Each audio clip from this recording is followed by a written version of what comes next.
Shalom teman-teman yang dikasih Tuhan, bertemu kembali dengan saya Kersogo di channel ini. Di kesempatan ini saya akan mengajak kita menyaksikan video debat pertama dari Pendeta Ezra Soru melawan Ustadz Kainama. Topik yang sangat penting adalah historical Jesus. Apakah Yesus pernah mati dan bangkit? Nah, di dalam kesempatan ini Ustadz Kainama tidak bisa membuktikan bahwa Yesus itu tidak bangkit ataupun tidak mati. Dia hanya mengatakan, ya bukti bahwa Yesus itu tidak mati dan tidak bangkit, ya tidak ada bukti. Tidak ada data sejarah yang dia sampaikan. Nah, inilah Ustadz Kainama. Dan saya senang ketika melihat Pendeta Ezra Soru ketika dia membahas ini, sekaligus juga membantah, bahkan menganalogikan, sekaligus juga mencocokkan ketika dia menyinggung sekolahnya Ustadz Kainama, dan di situ Ustadz Kainama geleng-geleng kepala. Nah, sekarang kita langsung saja menyimak video berikut ini. Ya, demikianlah video ini. Kiranya video ini boleh menjadi berkat bagi teman-teman semua. Tuhan memberkati kita semua. Shalom. Yang tema besarnya historical Jesus. Kalau begitu sekarang kita bicara soal sejarah. Karena itu kalau memang saya mau membuktikan bahwa Yesus itu mati dan bangkit, saya menggunakan aspek sejarah.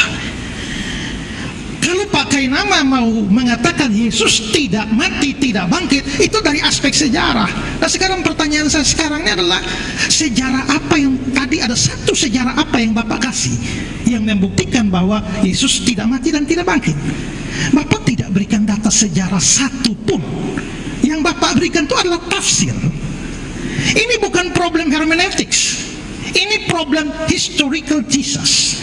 Makanya saya curiga Bapak ini mungkin, makanya sebenarnya saya sudah bertanya kepada panitia, ya tolong jelaskan sebelumnya apa sih yang Pak Kainama maksudkan dengan historical Jesus.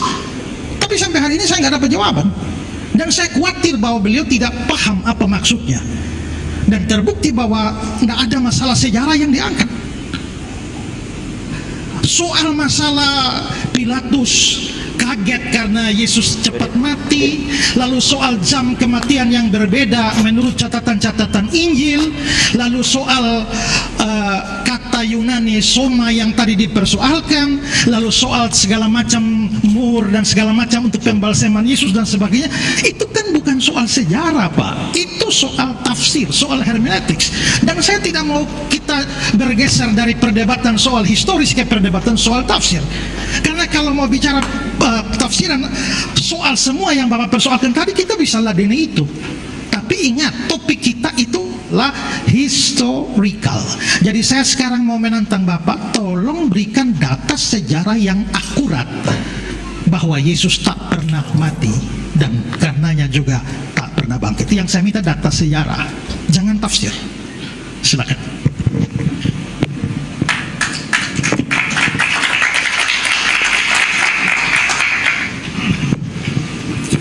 Pilati yang tertulis di dalam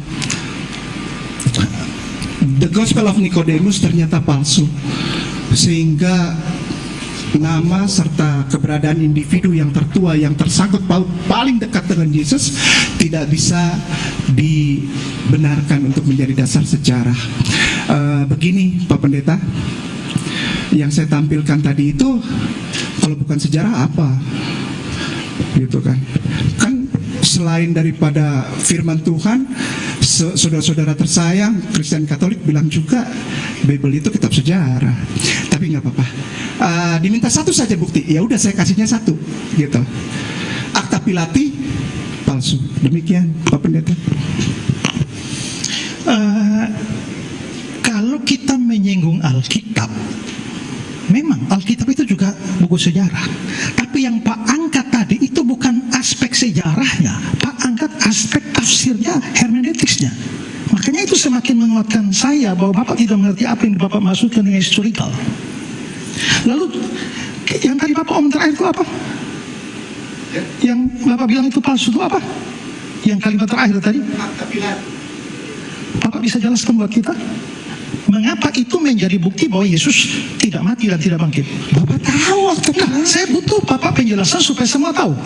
Akta Pilati adalah kisah yang ditulis surat oleh Pilatus kepada salah satu penguasa Tiberius, dan ternyata itu ada di dalam Gospel Nicodemus yang dianggap sebagai Gospel Gnostik oleh saudara Kristen, dan setelah diselidiki juga ternyata itu adalah medieval ages writings. Jadi itu adalah karya tulis dari abad pertengahan. Demikian.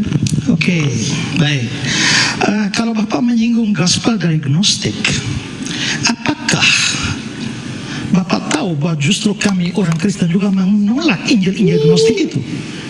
Sehingga bagaimana Bapak menggunakan Injil Gnostik yang seperti itu, yang palsu, lalu Bapak atau yang baru muncul di abad pertengahan untuk menolak keyakinan kami dari abad pertama?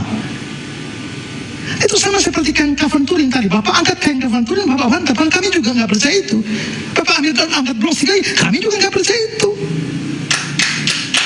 Ya.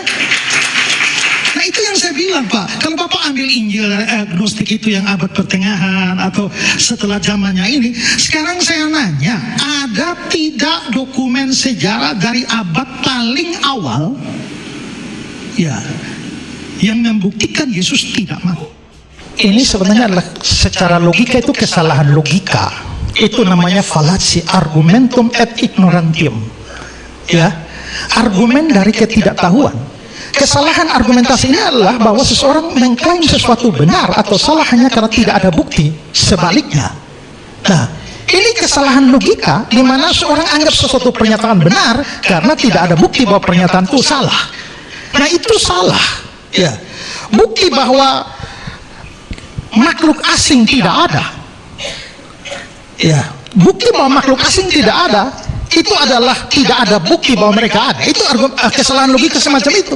Hanya karena kita belum menemukan bukti bahwa makhluk asing itu tidak ada, itu tak bisa menjadi bukti bahwa makhluk asing itu tidak ada. Atau sekarang inilah saya ngomong gini. Saya terus terang Pak, ya, saya mencoba untuk mengenal Pak Kainama dari media sosial ini siapa sebenarnya ya. Dan saya baca di sana Bapak ini tamat S1 dari STT Jakarta. Saya tidak menyerang pribadi, jangan khawatir. Ini masalah logika. Kedua, Bapak keluar S2 dari Leiden, ketiga dari Haifa. Pertanyaannya, kalau Bapak tidak bisa membuktikan itu, apakah itu bukti bahwa Bapak tidak pernah sekolah di sana? Karena tidak ada bukti, itu menjadi bukti tidak ada. Selain itu, tahan sebentar, karena apakah benar tidak ada bukti bahwa Yesus tidak pernah mati? Saya punya bukti. Itu nanti giliran saya. Saya hanya mau menunjukkan, ini bukan penyerangan pribadi, ini mau menunjukkan bahwa logika tidak ada bukti menjadi bukti dari tidak ada. Itu fallacy, kesesatan berpikir. Gitu Pak.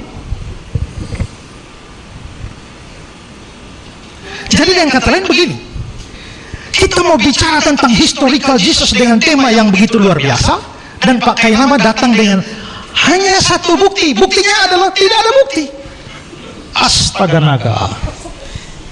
Ini bagaimana ini bisa disebut sebagai debat ilmiah? Itu yang menurut saya menyedihkan sebenarnya. Ya.